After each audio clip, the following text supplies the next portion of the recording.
In this episode of Escaping the Rabbit Hole, my guest reveals how a chance encounter with a flying chicken helped rescue him from the Jehovah Witness cult. Sounds crazy, doesn't it? Keep listening to find out. Welcome to Escaping the Rabbit Hole, hosted by former conspiracy theorist Antonio Perez, author of Converting Conspiracy Theorists. Antonio looks at conspiracy theories from multiple angles, such as how do conspiracy theorists impact their family and friends? How can they escape the grip of conspiracy theories? And why do they fall down the rabbit hole in the first place? You'll discover strategies to set clear boundaries with people stuck in dangerous conspiracy theories and improve your mental well-being. Here's your host, Antonio Perez. Aloha, it's Antonio with escapingtherabbithole.com. Today I have a friend. I guess we'd call each other friends. We met at a hypnosis conference. I want to say this past year, the year before. I've got Terrence Schmidt with hypnoticenhancement.com. Hello, how are you, Antonio?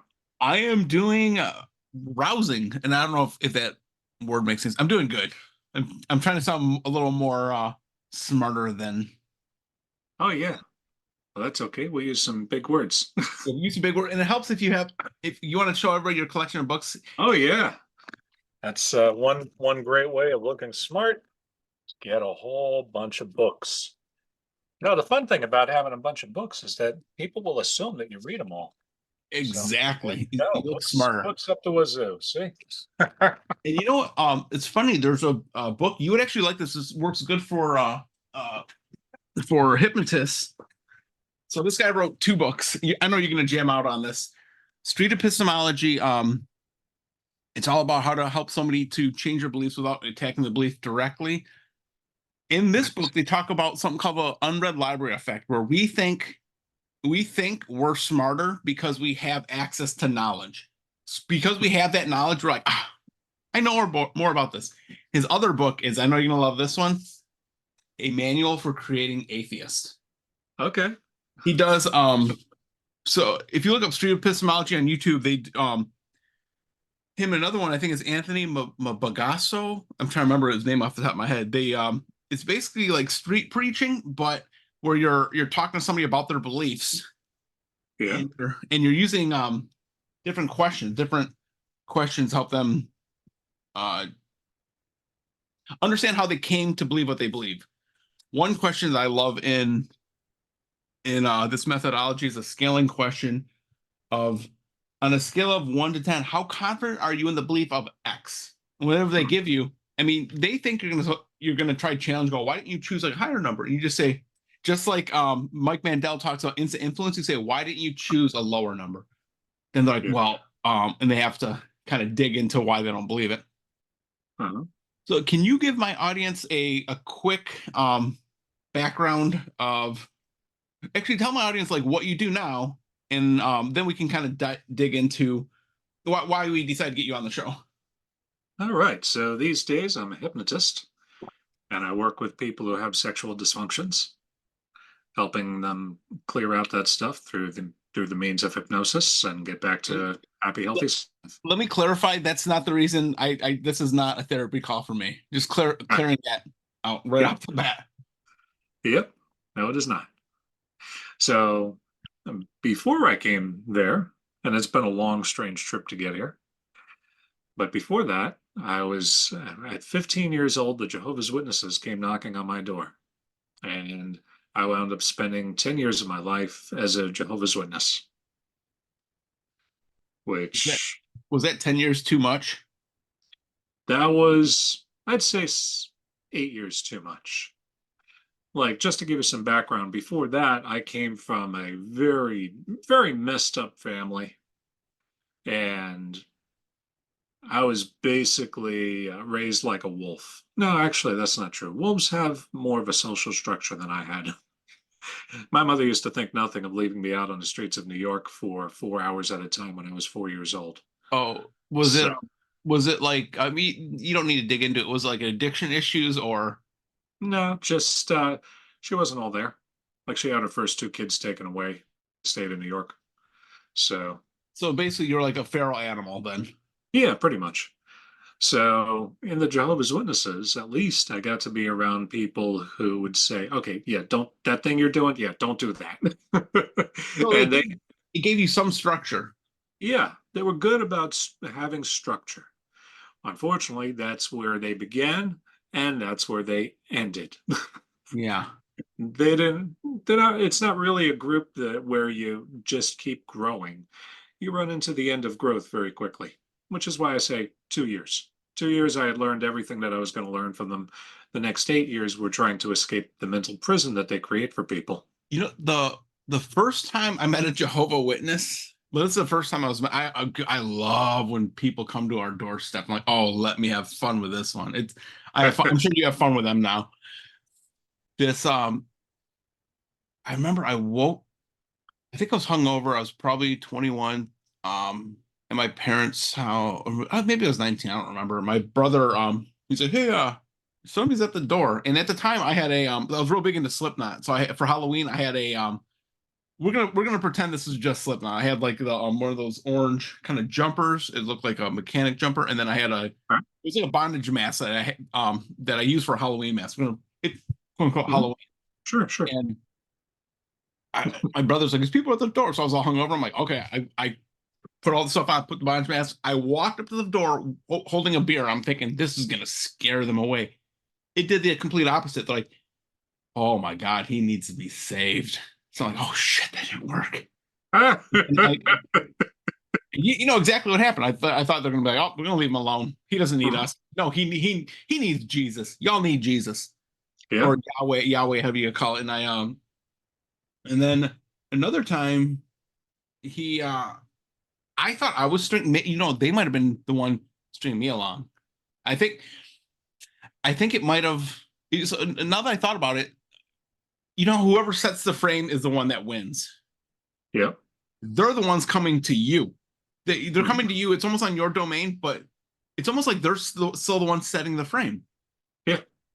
Because they're even though it's your domain, they're interrupting your domain, and they're the ones that's setting. It'd be different if I said, "Hey, let me go to your church. Let me check it out." We'll get to that. That was a little weird. I ended up getting a video camera, and I wish I would say the video. And they wanted to talk. It was a older guy and younger women. The younger lady. They wanted to talk about the Bible. So boop, put on a camera. And I'm sitting there. And then they're showing like it says there's something about masturbation's a sin. And I turn the camera on, I'm like, please say something about it. I forget what it was. And okay, that still didn't scare him away.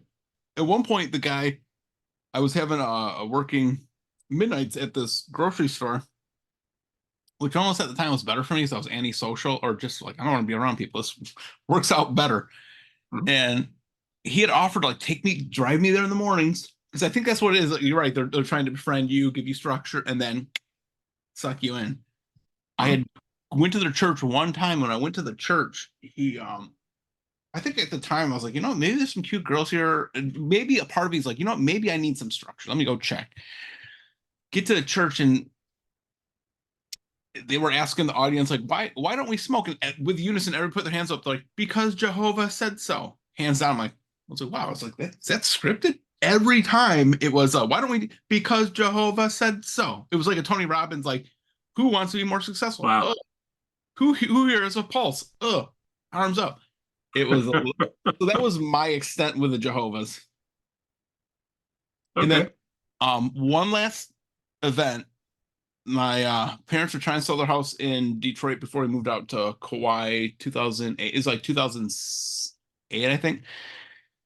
This was like a Wednesday. We were leaving the house, and this couple came up to check about the house, about buying the house. My mom's like, we're busy. Come by next Wednesday at this time. Next Wednesday comes along. This lady comes up to the door. She's got a plastic bag with a book under her arm. My mom's like, what is that book? And she's like, we want to talk to you about my mom's like, my mom fucking blew up. She's like, you're lying to me. We're trying to sell a house. It's basically during a market crash. People are desperate. She's like, my mom's like, listen, you're already off on the wrong foot. You're lying to me to get me to go to your church. I have God. Go away. Yeah, that was my extent. That thankfully I didn't get pulled in, but I see what you mean by the structure they give you. They can try to give you a little bit of structure, and then you get pulled into the what do you call it? You call it the mental prison? Yeah, yeah, it's a good way of putting it. You see, it starts off like a lot of cults or conspiracy theories with what they don't want you to know, what mainstream Christianity isn't telling you, the secrets. Yep. Of course, there's this wonderful promise. Listen to us, and you'll be part of an elite group that's going to survive Armageddon when Jehovah destroys all the wicked, and you and only those like you will be in a paradise earth. And you're like, well, okay, And what was the number? special, What isn't it like? It was going to be 100,000. It's a real select number that right? was. 144,000 are supposed to go to heaven to reign as kings with Jesus Christ, God's son, Jehovah's son. The rest of the people that survive Armageddon, who are people who listen to Jehovah's Witnesses and no one else, they're we don't know how many, or they don't know how many. God, talking about we. Yeah, yeah, it's funny. It's so I also this is another little flashback. At the time, those people that were coming up, they'd come up to our house a few times, and then they're smart. Is if they might have an old person, they always have like a young person come up, like a young, good-looking guy, good-looking girl. They know how to recruit them in. I remember they showed me the watchtower, and then like they're talking about the 144,000 saved, or whatever. We look on the back, and it's basically on the back of the watchtower. It's showing people going to heaven. They're like, "What don't you see here?" I look, I was like, "I don't see a black person." It was like straight. I was like, "I don't see an Asian person." Oh, that was the best way to shut. Like what? They're like, "Well, I'm like, yeah, I don't see that." Okay. You And then must have you must have had that experience before I had my experiences. By the time yeah, I started reading their stuff in the early 90s, and they had gotten that memo. Every everything they printed looked like the United Colors of Bentonton. It was like, here's the um, black guy, here's the Asian, and everybody's smiling, but everybody's a different color. um, So, yeah, they got big on that. so I'm one time I had Mormons come by, Mhm. and or as I like I heard somebody refer to the Scientologists as space Mormons. I'm like, oh my god, I love that. I love that. Or space Jehovah's, whatever. That space Well, Mormons fits better, I think. I'd say that the Scientologists, when you start studying cults, so at some point you start thinking of high control groups rather than the very charged word cult, and Yeah. you start seeing that there's a spectrum. Yep. There's a little bit cult like, there's more cult like, there's very cult like.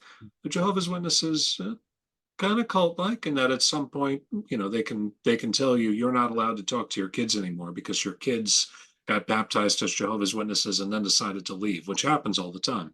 Only like a third of their kids stay Jehovah's Witnesses. So yeah, so your kid gets baptized. They can get baptized at 10 years old, and or 8 even. When lots of kids still believe in Santa Claus, they're coming to believe in Jehovah and that they want to dedicate their lives to Jehovah.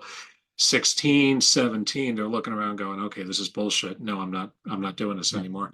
And you want a blood transfusion? Sorry, kiddo, you're Yeah, gonna die. you know, I mean, that's a big thing, but in the grand scheme of things, it doesn't happen too often that Yeah, somebody dies from not getting a blood transfusion. It happens, but it doesn't yeah. happen that often. In terms of like, you're not allowed to talk to your kids anymore, that happens all the time.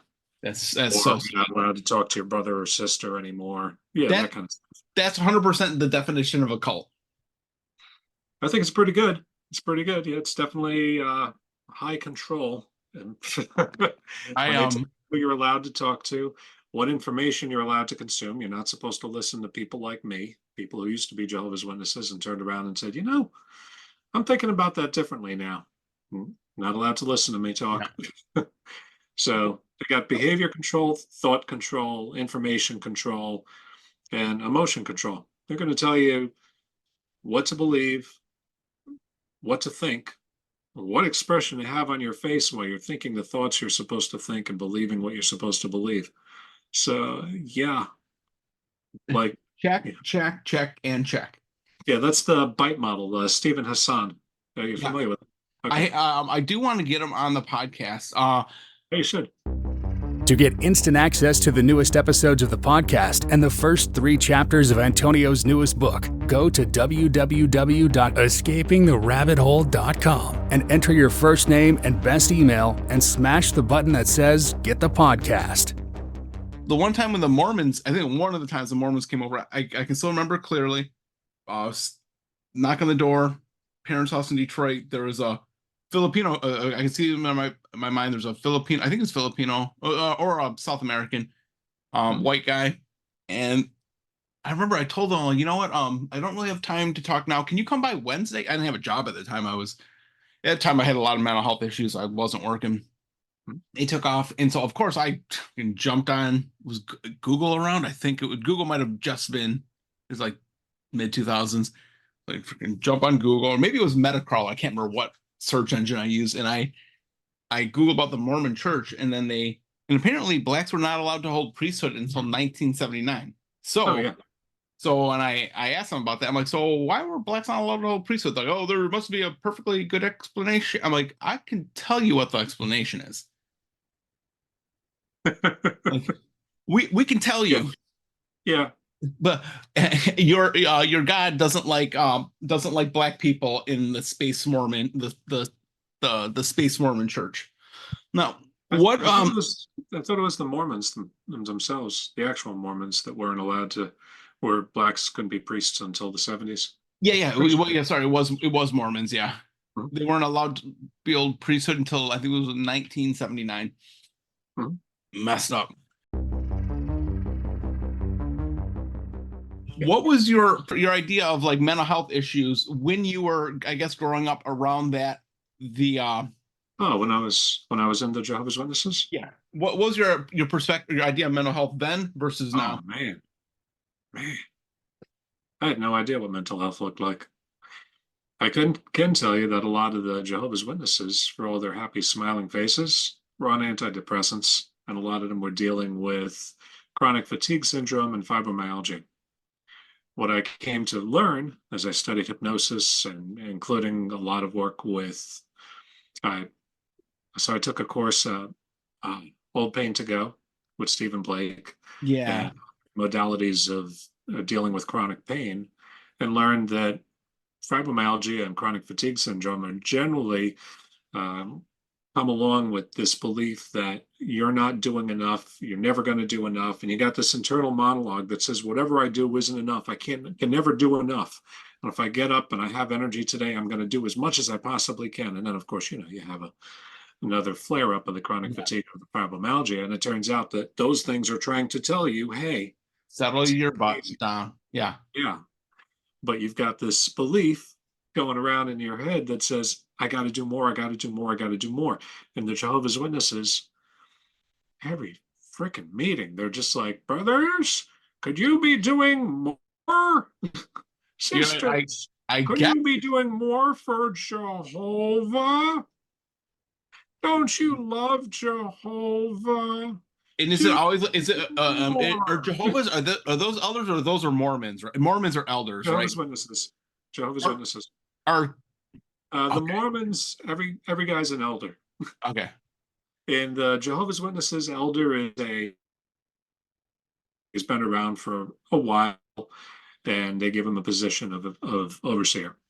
Oh, okay. So there's a difference. Yeah, you'll meet a Mormon, and his name tag says Elder Bob or something, and you're like, you don't look very eld. Yeah. It's like 22. Yeah. You know what? I don't know if you drink at all. If you ever have clients that have drinking issues, I tell people I quit drinking because I'm allergic. People are like, what happens? I'm like, I break out handcuffs and felonies, and usually people get the hint. Like, I'm like, yeah, I don't need to drink. I'm an alcoholic. It's 8 years. I had a Mormon couple that told me one time, but hey, and I told them I quit drinking. They're like, hey, if anybody bugs you for tries to get you to drink, tell them you're Mormon. I'm like, oh my God, I've done that before. Like one time at a bar, and somebody's like, you want to, like, trying to force me to drink. I'm like, no, I'm Mormon. Do you want to hear more about it? They're like, no. I'm like, sure. Like, no. Yeah. So if you need I like that. Drinking, tell them you're Mormon, and it will shut down immediately. What do you think is one idea people get wrong about conspiracy theorists / cult members? That they're stupid. You got to be stupid if you believe a cult. Yeah. And I don't think I'm stupid. I got No. into when I was in New York City. One of the top high schools in the country is called the Bronx High School of Science. You can get into that school if you have very good grades or if you test really well on some standardized tests. My grades sucked, but I got in. So yeah, I don't think intelligence is a problem.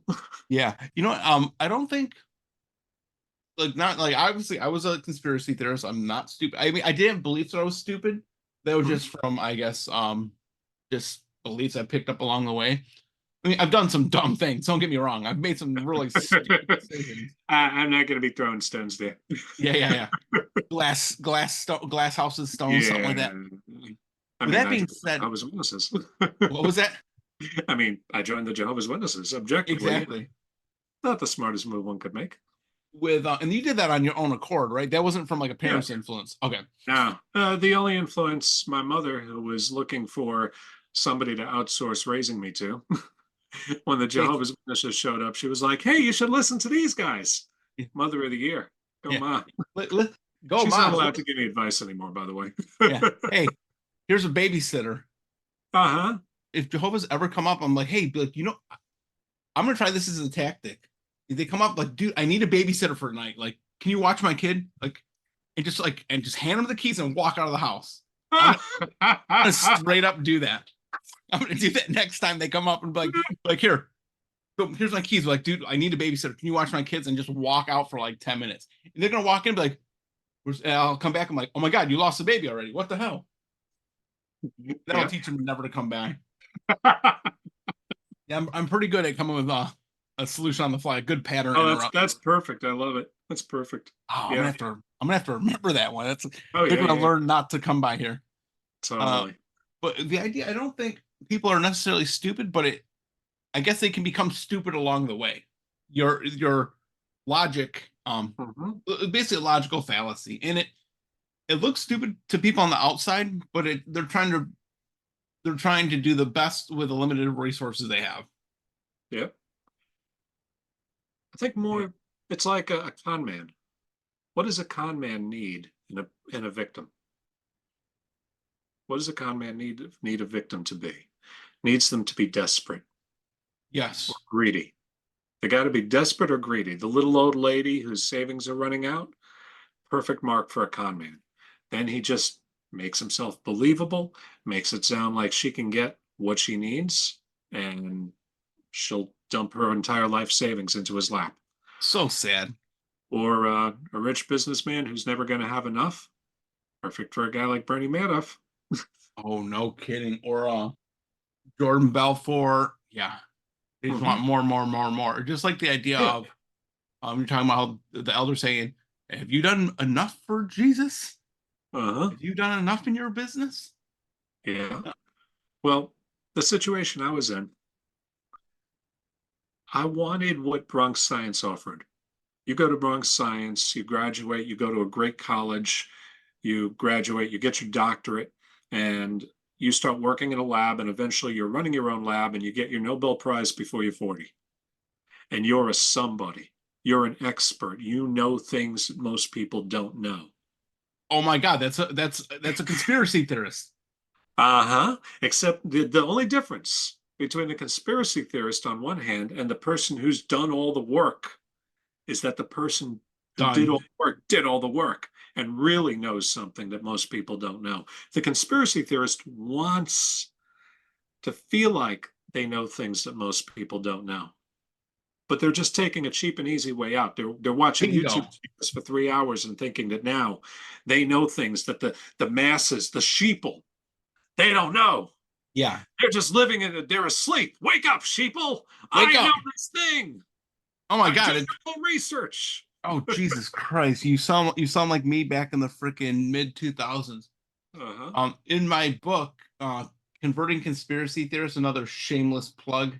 In I think chapter 2, I talk about the FAME model. Let me know if this resonates with you. This is what I propose keeps conspiracy theorists trapped. FAME stands for feeling powerless. Conspiracy theorists like, you know what, my life sucks. I need some power, need some structure. I felt powerless as could be. Yep. A is apophenia. Apophenia is it's the fancy name of connecting the dots. Like, oh, that person mentioned Bill Gates, and Bill Gates went to this school. Oh my God, connected. Eugenics. Bill Gates is trying to kill us. M is misinformation, which it's everywhere. And E, the biggest one, is external locus of control.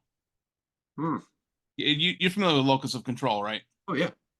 Yep. And the metaphor I've come up with is, and I guess this would be good with cults. A cult leader, they are the locus of control. That cult leader has the power. I have no power. Jehovah, whatever. Yeah. They're the ones that have the power. Versus me being in the, or as James Tripp puts it, not so much locus of control, but locus of power. Where am I putting my power? On the outside or on the inside? How much did that acronym line up with you? Perfectly. I might have to edit it because the second book, Coping with Conspiracy Theorists, that should be out next month or so. I talk about chapter 14. I talk about gaslighting, narcissism, etc. A ton of conspiracy theorists are narcissists because they want to feel like they have that little bit that kind of control. Without putting you too much on the spot, do you consider yourself having some narcissistic tendencies? Yes. Bingo. Yes. I mean, I work on them, so I'm not so. Wait, why would you want to make yourself more narcissistic? No, I'm working. Okay, I get it.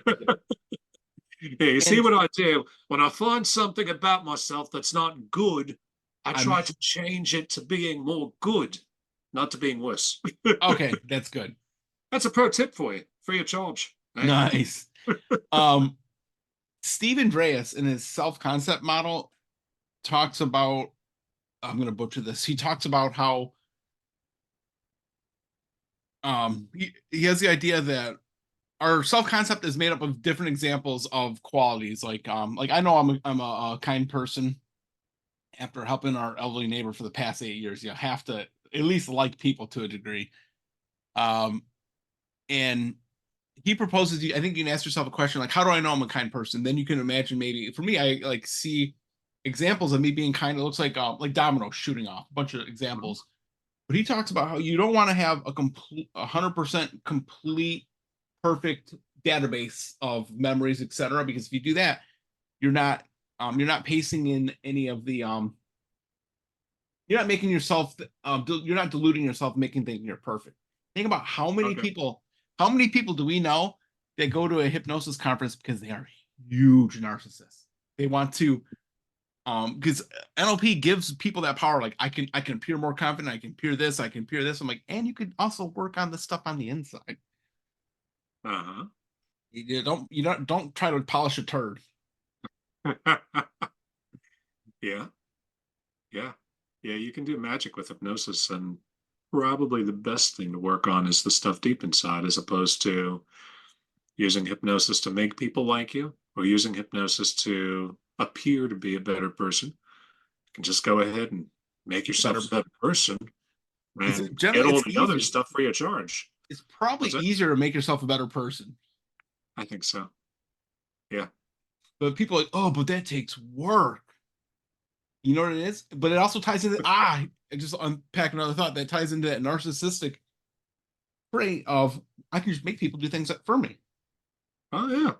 And the energy vampires. Yeah, you can do that. You're not going to be happy, but you can do it. It is what it is. No. So what was your first thought after you stopped believing in conspiracy theories, or when you kind of broke away from the Jehovah? I remember the day that I left the Jehovah's Witnesses and my ex-wife at the time. I had woken up that morning and I'd gone out and did a pest control job. I had a little pest control company at the time. And as I'm getting ready to wrap it up and go home, it was a Saturday. I only had the one job. I'm getting into my truck and I'm envisioning the very real possibility of hitting a tree on my way home at about, 65 miles an hour. That would kill me. That sounded nice. And I went, wait a second. this is bad. I was that miserable in my life that I was just like, could hit a tree. Tree would be nice. So I said, you know what? So, but let me Fuck this. go So back I to that thought. called, yeah, Was it like a normal depressed thought of like, God, my life sucks, or was it more of like, this could happen, or yeah. was there a lot of energy behind it, or was it more of a just like, It this was might be just nice? like, yeah, that'd be nice. Yeah. You know? I hadn't realized how depressed I was or how stressed out I was. And I was amazingly stressed out.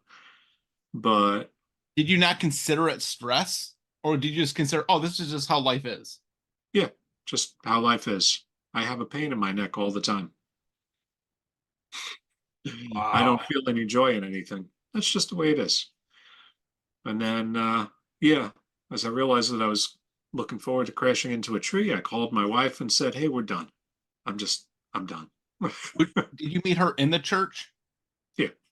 Okay, Yeah. that We'd been married for 2 years. It was no big loss. But anyway, um, yeah, that night I go out for a beer and I'm just feeling more relaxed than I'd ever been. More relaxed than I could remember being in my life.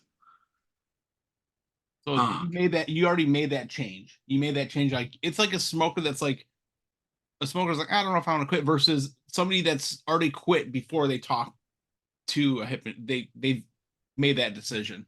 I'll tell you when the real magic happened. You showed me that book, Impossible Conversations, where you're helping somebody without attacking their beliefs. I had a conversation like that. So it was a few months before that.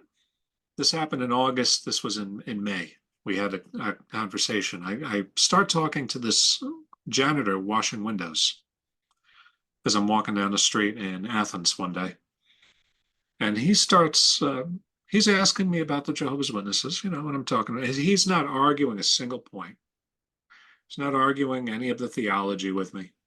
But we talked for about an hour. I found him very nice. And at some point, he tells me this story. He says, you remind me of this story. He says there was an eagle egg that wound up in a chicken coop. And a chicken sat on it, and eventually it hatched out this young baby eagle. And the eagle was raised by the chickens and grew up thinking it was a chicken. And he'd be, pecking around in dirt for digging up worms and trying to be a chicken. And one day, a grown eagle, was flying overhead, looked down and saw the baby eagle pecking in the dirt, or the young eagle at this point, pecking in the dirt. And he said, "What the?" And he flew on down, lit on a fence post, and said, "Hey, you there? What are you doing?" And young eagle looks up and says, "Oh, getting breakfast." "You're eating worms?" "Yeah, I'm a chicken." You're a what?" "You're not a chicken. You're an eagle. Your place isn't down here pecking worms. Your place is up there flying in the sky." And the eagle looks around and notices that, yeah, that the chickens do look a lot very different than he does. And this eagle looks a whole lot more like him than the chickens do. And pretty soon he flies away and follows the eagle to learn how to be an eagle. Well, he didn't tell me what the story meant, but yeah, within a couple of months I was done. You're like, I'm out of freaking chicken. It's stories like that, the metaphors, they bounce around in the back of the mind Yeah. and make changes. Yeah. Sometimes we look down on members of society, but we don't realize like what I got over the past year, 8 years helping me and my girlfriend being a caregiver for our elderly neighbor is everybody has a story, everybody has a family, everybody has dreams and wishes, and especially with him having dementia. Like it's funny, I would like pull like stuff out of him down the line. I'm like, Jesus, like we all have.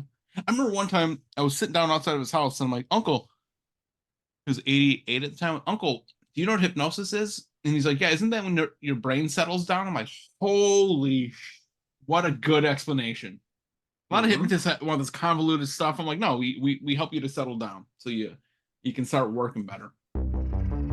Is your mental and emotional health being affected by a loved one trapped in conspiracy theories? If so, discover how Antonio can help you set clear boundaries and reclaim your mental well-being.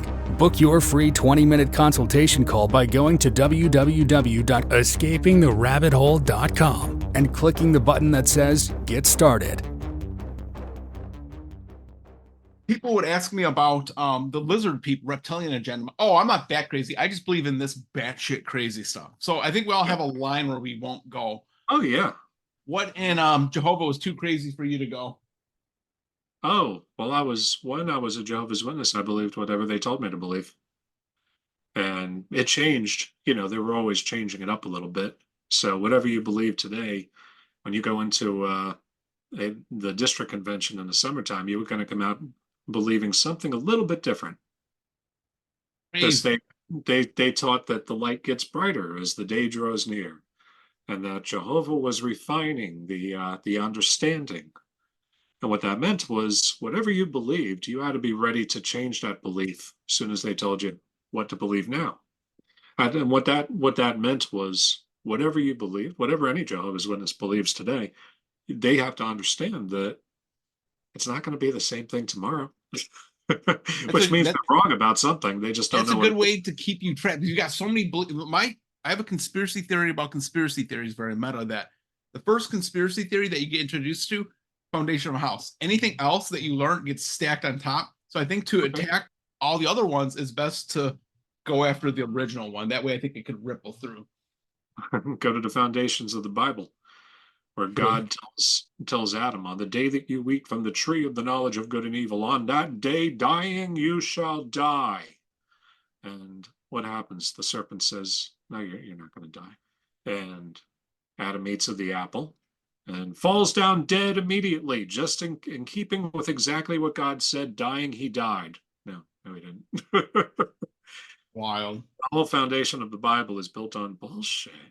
Yeah. What thought, belief, or fear keeps you from falling back into conspiracy theories or into anything similar to Jehovah? Oh man. One pattern I took away from that was the realization that somebody can very easily make bullshit sound really logical or fairly logical. So I'm not in any big hurry to believe what somebody says. Questions are very pivotal to humans. What questions were you constantly asking yourself when you were actively believing in Jehovah? Well, when you're a Jehovah's Witness, any problem you're having as a result is understood to be a problem of not having enough faith in Jehovah and in his organization. So if you're depressed, it's because you're just not doing enough as a Jehovah's Witness. If you're depressed about the fact that you're not doing enough as a Jehovah's Witness, it's because you're not doing enough as a Jehovah's Witness. That ties back into what you said when the elder is like, have you done enough for Jehovah today? Uh-huh. So was that question played out in your head? Like, oh my God, have I done enough for Jehovah? Oh, it wasn't even a question. There was no possibility of doing enough. But you would still ask yourself those questions. Oh yeah. Well, more like beating myself up all day long. But yeah. Man, what a way to live. It sucks. Yeah. Don't do that. That is baked into the Bible, you know, with we're born in sin, and you know, Jesus says if you've done everything you're supposed to, don't puff yourself up. Instead, beat yourself and say, I'm just a good for nothing slave, and if I've done anything right, it's, you know, what I should have done anyway. Boy. And we should create a cult. It's way more money to create a cult. Way more grifters make way more money, sadly. No. You can. That was something that was surprising about the Jehovah's Witnesses. As far as I knew, as far as I could tell, and I was living where they had their headquarters, the Jehovah's Witnesses top people, the governing body, they didn't have very much, but they had the ability to tell 4 million people how to live their lives. So yeah, it's easy to assume that everything is a grift just for money so that somebody can live on a yacht. It's not necessarily the case. Some people do it for control. Some people do it because they really believe this stuff. Yeah. Yeah. Never it's I found it to be less useful to concern myself with the why does a person do this thing, and more useful to just be like, oh, okay, they're doing this thing. What am I going to do about it? Now that you're out of Jehovah, what does escaping the rabbit hole mean to you? Oh, well, that's the beginning of freedom. And it was also my feeling on it is I've paid this price. I paid. I paid 10 years of my life. So if I don't milk every ounce of learning out of that I can about human nature, It was about how, wasted time. yeah, how to figure out truth from bullshit, differentiate the two, how to how to make my own choices, how to live my life, how to protect myself from letting other people make my choices, which is incredibly easy to do. That is to say, finding yourself in a situation where you realize that somebody else has been making your choices for you. So, yeah, learning all those lessons so that, so that It's, it wasn't a waste. it was probably easier for you to break out. So I thought about this with me breaking out from conspiracy theories. So my parents were teachers, so liberal, 100%, like Okay. 99% chance. I fell into the right wing. At one point, I thought I was libertarian. Uh-huh. Um, Libertarians like libertarianism until it affects them. Then it's a little bit different. Yeah. It was easier for me to fall out because I didn't have my whole environment wasn't conspiracy theorists, wasn't right wing grifters. Uh-huh. How many people in your immediate family were in Jehovah, or was it just Zero. you? It was just me. Okay, so So, that might have made it easier to kind of pull out. You didn't have other yeah, people in your immediate family trying to kind of pull you back. right. Right. No, I was really lucky.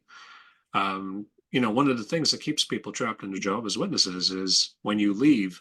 Well, first of all, when you're in, you're not supposed to make friends with people who are not Jehovah's Witnesses. You're supposed to surround yourself with other Jehovah's Witnesses. And that means that when you leave your entire social structure. Oh yeah, They're not allowed to talk to you anymore. that's depressing. Hmm. Yeah. So motivated reasoning. Motivated reasoning keeps people in. When they're like, okay, I'm seeing this sign that this stuff is bullshit. Let me consider it. And meanwhile, in the back of their mind, they're realizing that if they make the choice, they lose their friends and family forever. Yeah, Yeah. This starts to make a lot more sense when this means you die, basically. Because cutting off from all your friends and family is like dying to us. it sucks. Now, Yeah. earlier you called yourself a mental health mechanic, which I love that. That's such a good kind of Yeah. term. What are some of the tools that you've accumulated along the way that you can suggest to other people? So I guess can suggest to family members of conspiracy theorists to maybe improve their mental health, because a lot of family members of conspiracy theorists, they're dealing with people that are a lot of conspiracy theorists are just filled with rage. They're getting addicted to this rage. What are some tools like you can suggest to them? Don't um, don't engage in the stuff that they want to engage with. Don't fight them on it. Don't argue it with them. And here's why. Here's why. Very important. Anytime somebody would argue with me about whether the Jehovah's Witnesses were right or not, I would defend the Jehovah's Witnesses. And in doing so, I was exercising my belief in the Jehovah's Witnesses, like literally pumping weights, pumping iron, building bigger Jehovah's Witness You're muscles. putting that wall up. Yes. You push against somebody, they push back. And the more I got to push back on people, the stronger my belief became. So, yeah, that's one of the reasons they want you out preaching all the time, is so you can get in arguments with people and root yourself in the faith by defending it over and over again. Toward the end, I had stopped going out very much into preaching work. I wasn't getting into those arguments, and I wasn't getting into arguments with people in my friend circle. I wasn't talking to them about Jehovah's Witnesses. They weren't bothering me about it. Nobody was engaging with me. which meant that I was out of the habit of defending it. I didn't feel any pressure to I defend like it. that. So a girlfriend's dad told her this tactic. Let's say if you're in a relationship and if you wanna if you have a heated conversation to talk about, go to a cemetery, because out of respect, I hope you're not going to yell by a bunch of dead people. Or I thought about like go to like a funeral or a library. If you have a family member that maybe has some conspiracy theory beliefs and they want, like we talked about earlier, Jehovah's are coming, they're coming to your domain, change a pattern up. If you have a conspiracy theory loved one and they want to rant about something, okay, cool, let's go grab some coffee. Let's go to Starbucks. Let's go to a library where it's not socially acceptable. Because when you're changing your physiology and you're not screaming, it's way harder to get angry. Yeah. Yeah, that's a good point. Terrence, thank you for coming on. We might have to do a follow-up. I really like being talking to people that used to be in that. Somebody that used to be in cults or conspiracy theories, to help people to better understand like how this stuff is, how their loved ones are getting trapped in it. Yeah, I'm happy to help with that kind of thing. When I left the Jehovah's Witnesses, I started reading books on cults, high control groups, figuring out how the heck did I get caught up in that?